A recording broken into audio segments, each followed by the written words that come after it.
I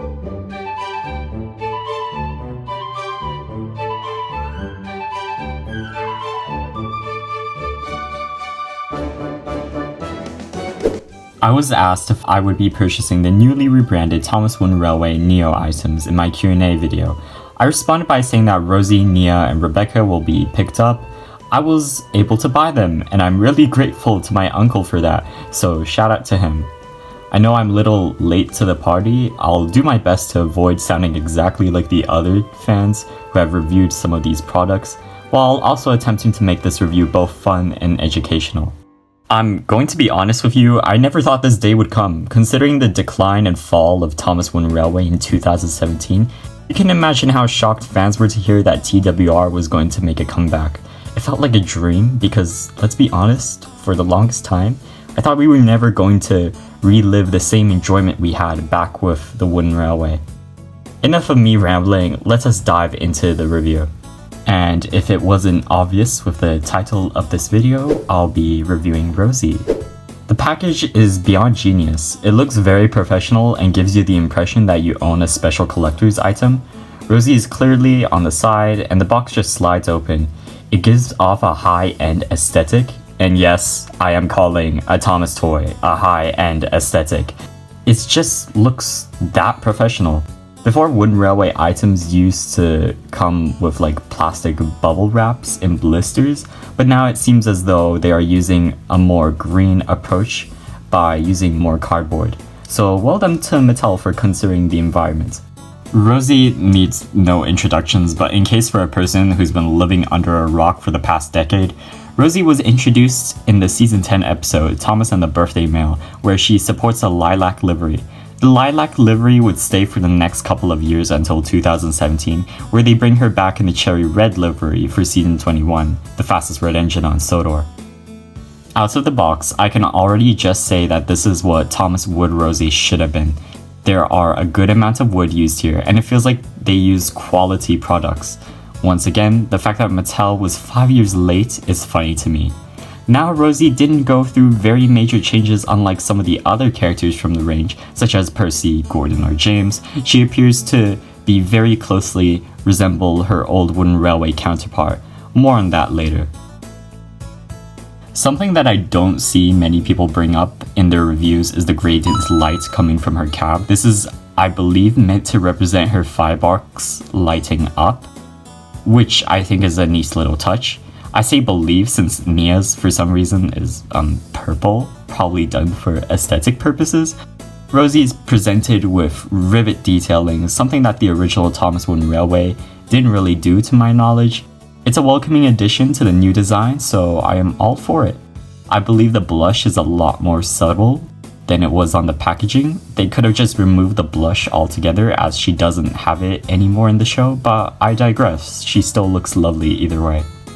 And the most obvious new decision that many people dislike is the revamped look of the wheels. They are generally very bulky and rather huge. Some claim that the models are completely destroyed, but in my opinion they're not.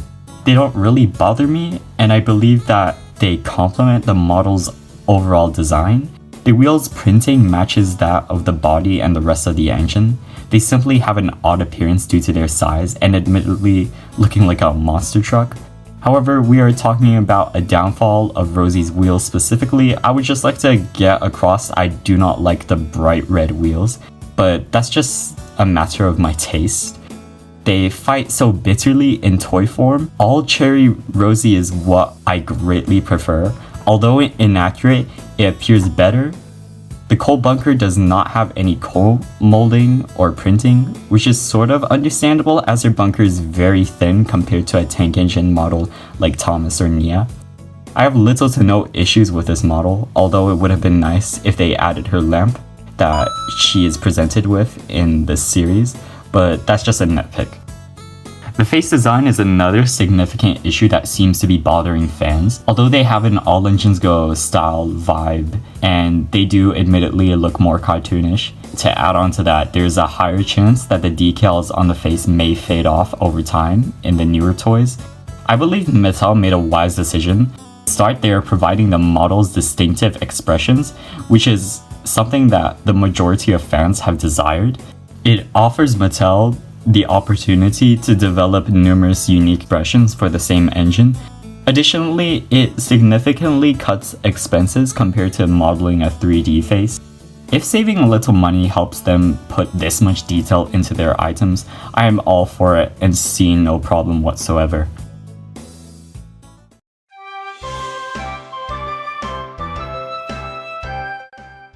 Comparing her to the 2013 Mattel Rosie, this Rosie was released way before she got reintroduced with her red cherry livery. I think it's very evident off the eye that the new Rosie completely resembles the 2013 model.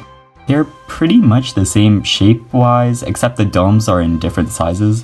One of them has buffer printing while the other one doesn't, which I greatly appreciate the additional detail.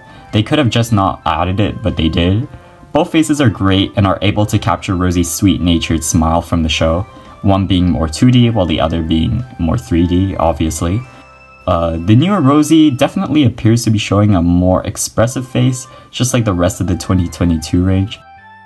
Let me just bring in my Thomas Wood Rosie. Now, I know I do not have the fully painted version released around 2019, but I suppose this will have to do, and in any way doesn't make much of a difference on what I'm about to say. How a character looks and is depicted is very important to me. I remember Thomas Wood Rosie being a huge disappointment. Rosie is a very one-of-a-kind engine. She's American design, which makes her unique and different from the rest of the engines in the show. Giving her a different bunker, 3 domes, and a cab roof is very much mandatory because she ends up just looking like Thomas. That's what made Thomas Wood Rosie so unappealing. It was because she was made up from an already existing mold and range. Seeing more quality and variety in the toys again is fantastic. So yeah, I'm glad that range is gone. I think it's very fascinating to compare how just a singular character has changed over the years. It is quite fun to compare and contrast. Overall, Rosie is a very solid item from the Neo TWR line. She's a welcome addition to any Thomas collector, and if you are curious on how this new range is like, I would definitely recommend Rosie as one of the few engines to buy. So in short, good job Mattel.